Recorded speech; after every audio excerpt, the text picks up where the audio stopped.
আমার নবীজি সাল্লাল্লাহু আলাইহি ওয়াসাল্লাম ইরশাদ করেন, একজন নারীর কারণে 4 জন পুরুষ জাহান্নামী হবে। একজন নারী 4 জন পুরুষকে জাহান্নামী বানিয়ে দিবেন। নাম্বার 1 হলো তার বাবা, যে নারী তার বাবা জাহান্নামী হবে। নাম্বার 2 হলো তার সন্তান জাহান্নামী হবে। নাম্বার 3 হলো তার হাজবেন্ড জাহান্নামী হবে। নাম্বার 4 হলো তার ভাই, যে নারী বেহায়াপনার সাথে অশ্লীলতার সাথে চলবে। এই 4 জন পুরুষকে ওই নারী জাহান্নামের মধ্যে নিয়ে যাবে।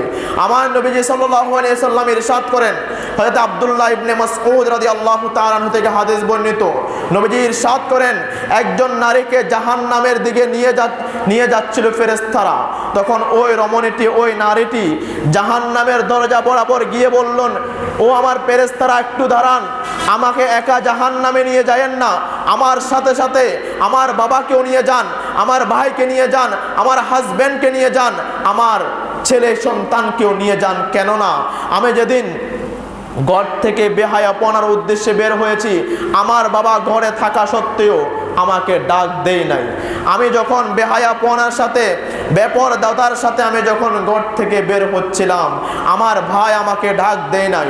আমি যখন ঘর থেকে বের হচ্ছিলাম, আমার সন্তান আমাকে ডাক দেয় নাই, আমার হাজবেন্ড আমাকে ডাক দেয় নাই। সুতরাং ওই 4 জন পুরুষকেও আমি জাহান্নামীদের কাতারে শামিল করে দেন। জোরে বলুন না নাউজুবিল্লাহ। একজন নারী 4 জন পুরুষকে জাহান্নামে বানিয়ে দিবে এভাবে। এজন্য আপনি অনেক আমল করছেন বাবা হিসেবে, আপনি ভাই হিসেবে অনেক আমল করছেন, কিন্তু আপনার ঘরের বোন, আপনার স্ত্রী, আপনার মা কিভাবে চলছে সেদিকে আমাদের লক্ষ্য নেই। আমরা সেদিকে লক্ষ্য করছি না। শুধু আপনার আমল দিয়ে আপনি জান্নাতে যেতে পারবেন না। আপনি সেটা গার্ডিয়ান হিসেবে না দেখার কারণে আপনি জাহান্নামী হয়ে যাবেন। এজন্য মাকের আওয়াজ আমার মা বোনেরা শুনেছে। আমি আমার শ্রদ্ধেয় মা বোনদেরকে উদ্দেশ্য করে বলবো, আপনি অহেতুক ঘর থেকে বের হবেন না। বের হলেও এমনভাবে বের হবেন, আম্মা জানগণ, আপনারা যদি সঠিকভাবে বের হতে না পারেন, আপনার প্রতি যদি রাস্তার কোনো ছেলে, কোনো দোকানদার, কোনো গাড়িওয়ালা কুনজরে, কুদৃষ্টিতে দেখে, সেটা হয়ে যাবে আপনার জন্য জানা সমতুল্য গুনাহ। জানা সমতুল্য গুনাহ হবে। জানা শুধু একদিকে হয় না, আপনার চোখের জানা রয়েছে, মনের জানা রয়েছে, মুখের জানা রয়েছে, ইত্যাদি জানা রয়েছে। আমরা আজ মুসলমান ধ্বংসের পথে কি কারণে? এগুলো যদি আমরা পরিহার করতে না পারি, আমরা যদি এগুলো আবর্জনাগুলো বর্জন করতে না পারি, তাহলে আমাদের সমাজের মধ্যে কখনোই শান্তি বয়ে আনবে না। এজন্য আমাদের সকলকে অ্যালার্ট থাকতে হবে। চাইলে আমরা পরিবর্তন করতে পারবো।